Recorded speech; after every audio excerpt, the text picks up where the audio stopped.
The photo book that I have chosen is verte, mejor, American Latina, which translated into English means to see you better, Latin America. The photographs are by Pablo Gasparini, and there was text done by Edmundo de Noches. The book was first published in 1972 in Mexico. This particular copy is the second edition, published in 1983. Both editions were published in soft cover and used very coarse paper in its pages. This differs greatly from the high gloss paper of many of the photo books we have viewed so far in class. The physical nature, both in terms of touch and feel, and the optics, I believe, add to the power of the work, as they really and truly do not soft pedal some of these incredibly intense photographs. In his book, The Latin American Photo Book, Horacio Fernandez reviewed this work, and he describes the book as alluding to the story of Little Red Riding Hood, to unmask and to kill the wolf.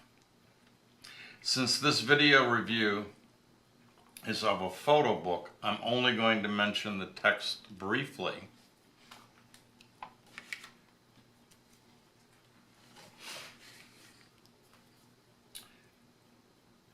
The text primarily relates and speaks to the conflict of both Spanish colonialism and capitalist colonialism of the more modern era in Latin America.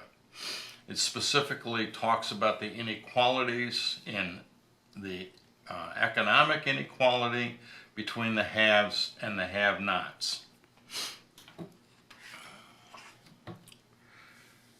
The artists want us to focus on three questions.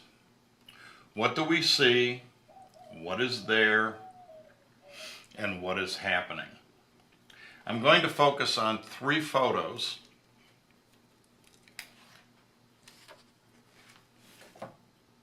that in my mind are most indicative of the central themes of the book, which are the economic inequalities, the material cultural conflicts, and political unrest. The first set that I want to look at are these four photos. The titled caption is, "Today there rises to extend a shadow, a new building that tries to be superior to all the rest." In the upper left, we see the Bank of London and South America Limited. And in the lower right, we see a billboard for the Bank of America, and in the English translation of the billboard is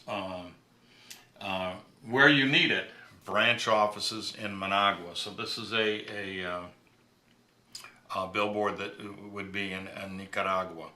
Okay, and then sandwiched in between these two photographs of the banks, or allusions to the banks, are two images of individuals that are clearly laborers, working laborers, and not necessarily individuals who would be taking advantage of a bank, but they're standing in front of tall buildings in which clearly, as the caption read, the shadow of the buildings could be covering, or they could be shadowed by these buildings in the background.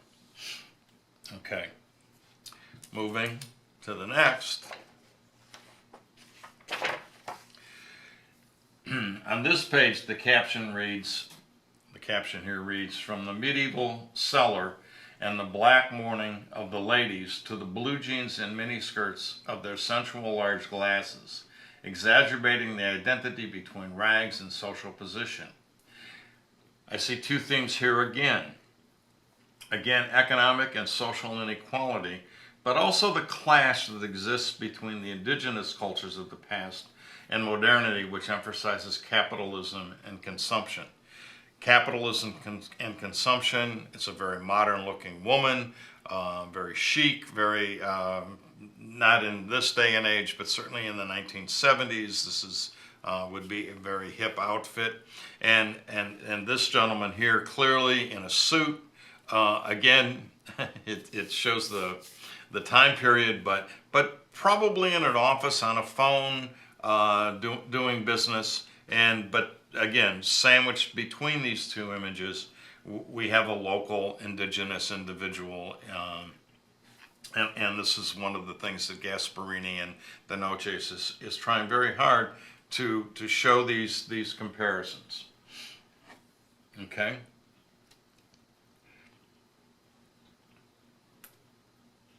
In the 1960s, with the success of the 60s and 70s, with the success of the Cuban Revolution, much of Latin America saw uprisings against the capitalists.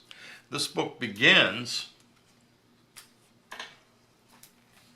with the triptych, or at least I shouldn't say begins, but it's certainly in the very beginning. And what we're seeing here is a man filming, sitting in a car filming something. What exactly, we're not certain, but I would make a guess that based on the two photographs, that he is filming a poor person sitting along a wall, or at least certainly not a middle-class individual. And then he's showing a picture of a man who has been beaten and is struggling with the police. Although the Cuban Revolution was highly successful, a lot of what went on in the rest of Latin America was less than successful, and there were great struggles that continued. They continue to today, but certainly were continuing in the 70s and up into the 80s. The book closes with images of Cuba. And what we see is images of Che, images of Fidel, images of a guerrilla fighter, Cuban guerrilla fighter, probably, I don't want to speculate, but certainly a guerrilla fighter. We also see the influence of the Soviet Union with the hammer and sickle, and pictures of Lenin. The Cuban Revolution was successful. The Cuban Revolution overthrew Batista. It moved the international conglomerates out of the country. It nationalized the sugar industry. It nationalized many parts of Cuba, and was successful. It was idealized by many people in Latin America at the time. But unfortunately, depending on your political perspective, in many cases was not as successful as the Cuban Revolution had. So the book ends with the following photos and the following captions. And what they're saying is here in Spanish, this translated from the Spanish, two ideologies, two social structures that are vying for the continent: capitalism with its consumer society. And then on the next page, and socialism with the project for social injustice.